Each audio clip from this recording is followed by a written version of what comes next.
Now, one of the problems I've got is down there, that silver thing there is a thermostat. It's a remote thermostat.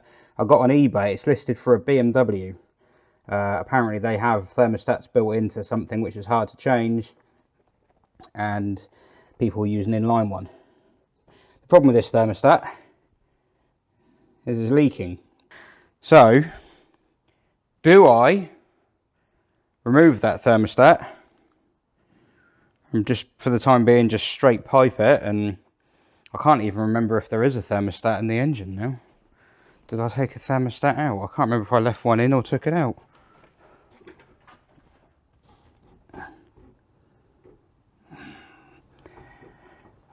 I really don't remember. Bugger. I would have thought I would have taken it out, because if I left the thermostat in it,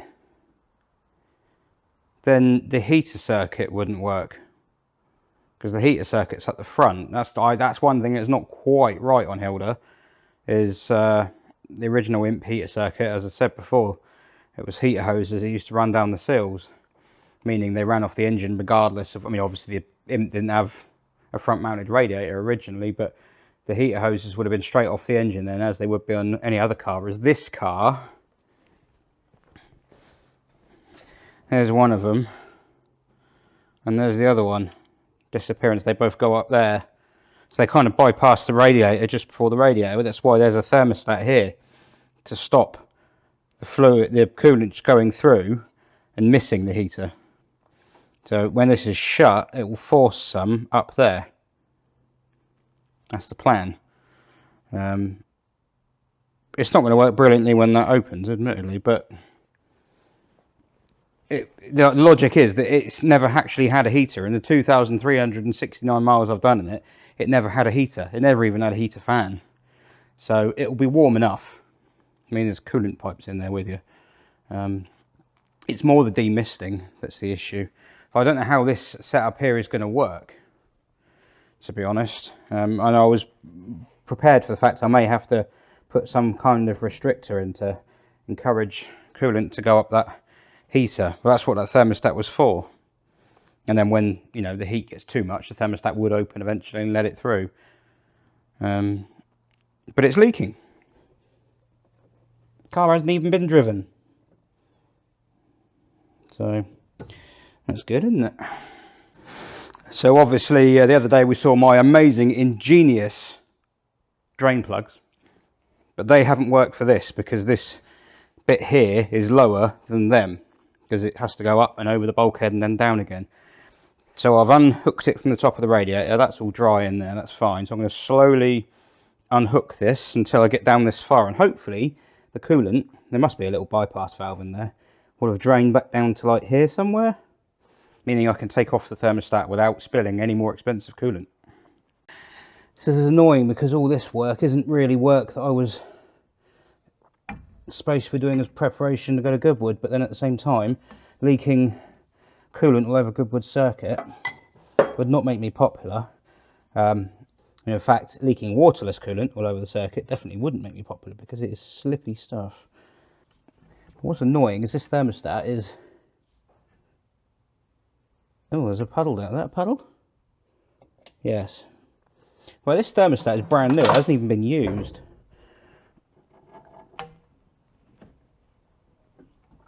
There we go.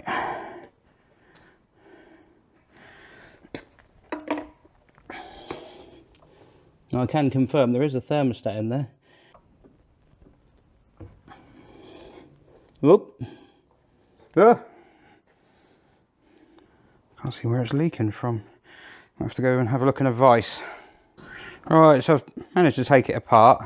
There's the thermostat itself. 88 degrees it opens, according to that. It's not a particularly big bore. I'm going to modify this as well, because if I go back to the car, oh, it's not there anymore. That's annoying. So when the pipe went round and along and then up here and into the top of the rad, the heater has a spigot there. If the heater valve is closed, which is that electronic thing there, because Hilda's heater settings are on or off. The fan, on or off, and then heat, hot or cold. That's it. 2 switches. Easy. But if the heater valve is shut, no coolant is going to flow through that bit. And if this thermostat is shut, no coolant will flow through that bit. And that means it's relying on sort of thermal conductivity alone for the heat to get up here to make the thermostat hot enough to open. That's not ideal. It may be a very hot day and I don't want to be opening the heater valve to keep it flowing, to get the thermostat to heat up, to get the radiator open. It's all counterintuitive. So what I'm going to do is I'm going to pop some couple of holes in this. I'm going to put a couple of bypass holes in it. It's a thing I've done before. I've done it on, well, K-series engine cars, basically. Yeah, I'm going to pop a few holes in it, maybe 3. They're only little, sort of like 3 mil, something like that. Just enough, not enough to sort of ruin the system, but just enough to sort of just allow a bit of coolant to pass through. Just to keep it flowing, to allow this to heat up, because otherwise it won't. As far as the leak goes, there appears to be in there a black seal, but if that's not pinching hard enough on the what's it here, which it may not be. In fact, what?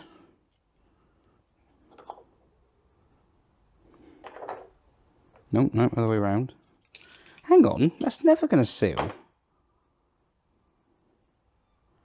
So you've got this lip here, which sticks out. And that's not actually pressing against the rubber seal in there. This is a stupid design. I can't get my head around what someone was thinking. It's never going to work. So you've got your thermostat. That when the cover screws on, it pushes against the outer lip of the thermostat there. Fine. Alright.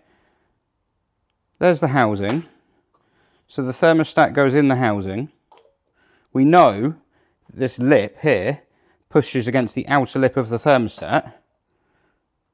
So, and then there's a rubber seal which is inside.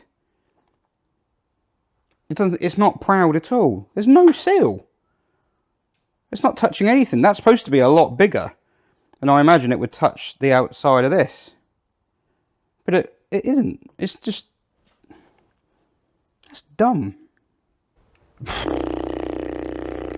What I did find upstairs, I didn't find a replacement seal. I still have to use this one, which means I'm going to have to... It's just too small. It's too thin. It doesn't touch anything. So I'm going to have to pack the inside of that with sealant and then push that into it and then put sealant on the other end and all around the threads and just hope for the best, because I haven't got an O-ring that fits. But what I did find upstairs was this. And you're like, what's that got to do with anything? It's a thermostat for a Ford or Nissan. Although I've written down it also says it fits Rover V8. So, but yeah, for Ford or Nissan. There's gaskets in there, but none of them are any good. So if it fits Ford or Nissan, I'm guessing that's Terrano, Maverick, Terrano 2. So that's the thermostat that came in the pretty but useless alloy housing. And that is 88C. This is the thermostat that came in the Nissan box, and it's rated 82C. It'll open slightly earlier. This is good. I want it to open slightly earlier, because if I wait until 88C, because the engine is at the other end of the car to the radiator, how hot's the engine going to be? If the radiator's got to 88, the engine's going to be way higher. Now, although it's running waterless coolant, which means it's not a massive problem, it's just a bit why would I want that? I don't want that. If it's 82 at the front, that means the engine can get to like 95 or so at the back, and this probably will have opened, so as long as it flows properly. So this one's got a rattle valve in it. That little bypass there, that little thing. just like a, well, yeah, a bleed valve. This has nothing, it's solid, but it doesn't matter because I'm going to pop a couple of holes in it. So yeah, that's what I'm going to do. A couple of holes in this, clean all that up, a load of sealant, rubber seal back in, do it up as tight as I can go, and put it back on the car. And probably means I can't put coolant in it until tomorrow.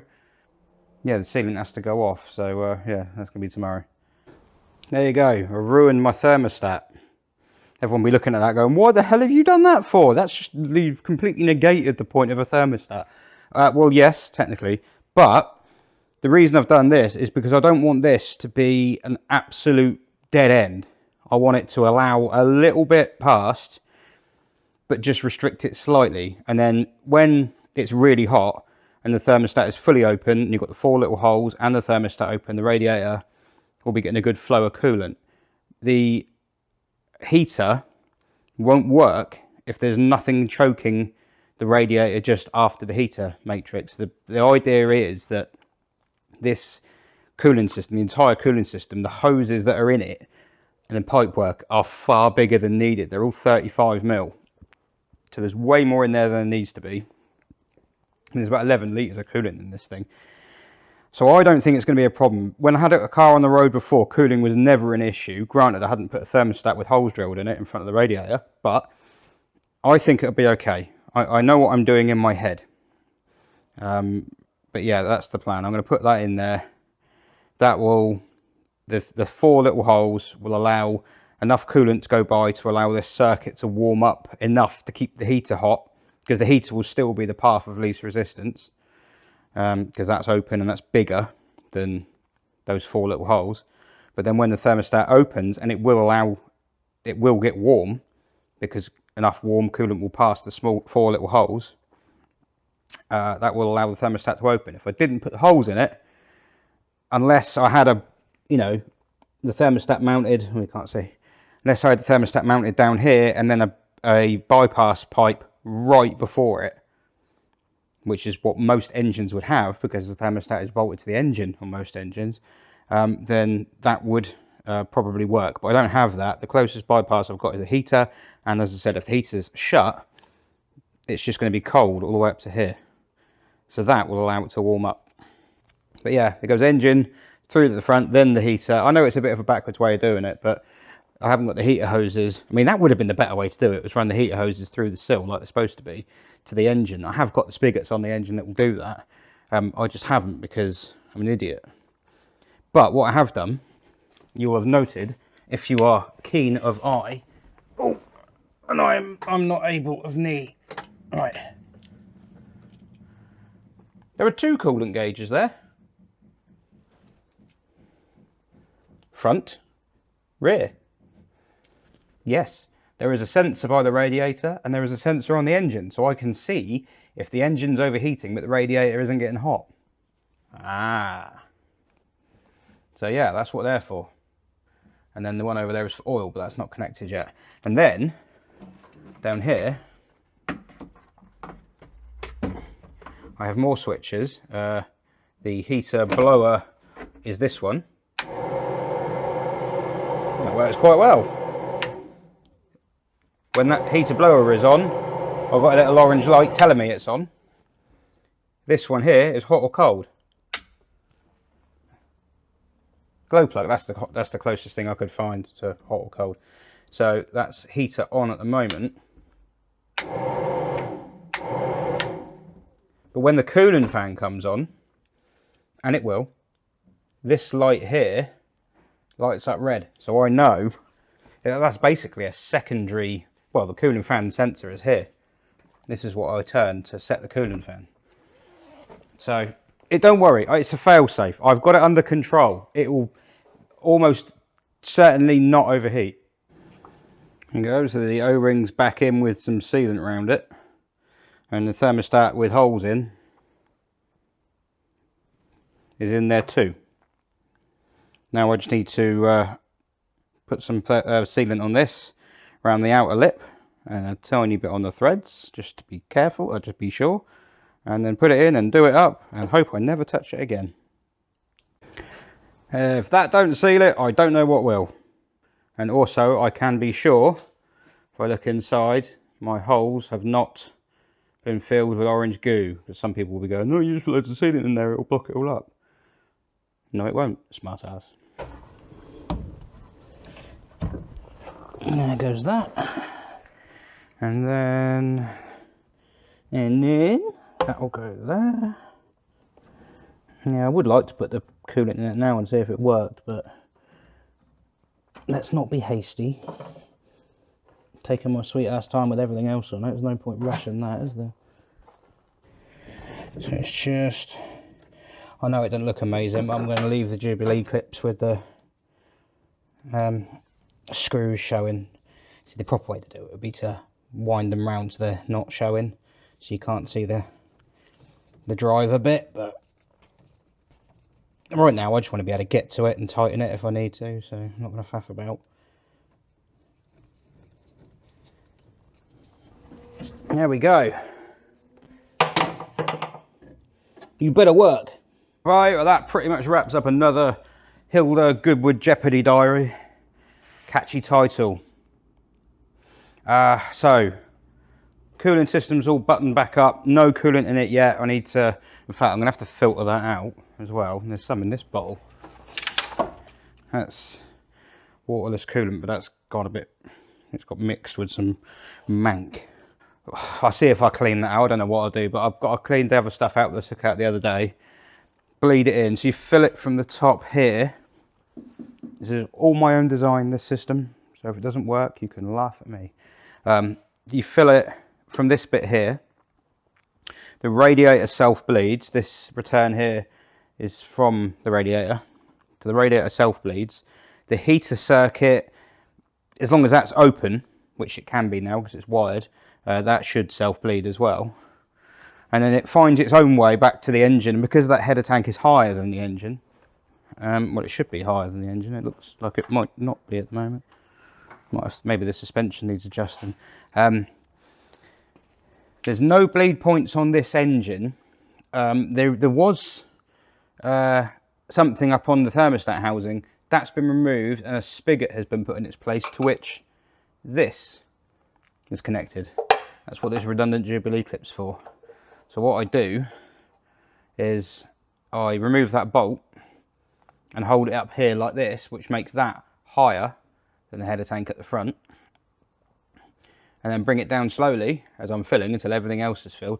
And when fluid comes out of this, basically, you know the engine's bled in because it's the highest point on the engine. And then I put the bolt back in, do the Jubilee clip up, and just pop it there. It's not perfect, to be honest. It's not the nicest looking way of doing it, but it kind of sits with that little bit there. This carbon fiber, this real carbon fibre that is.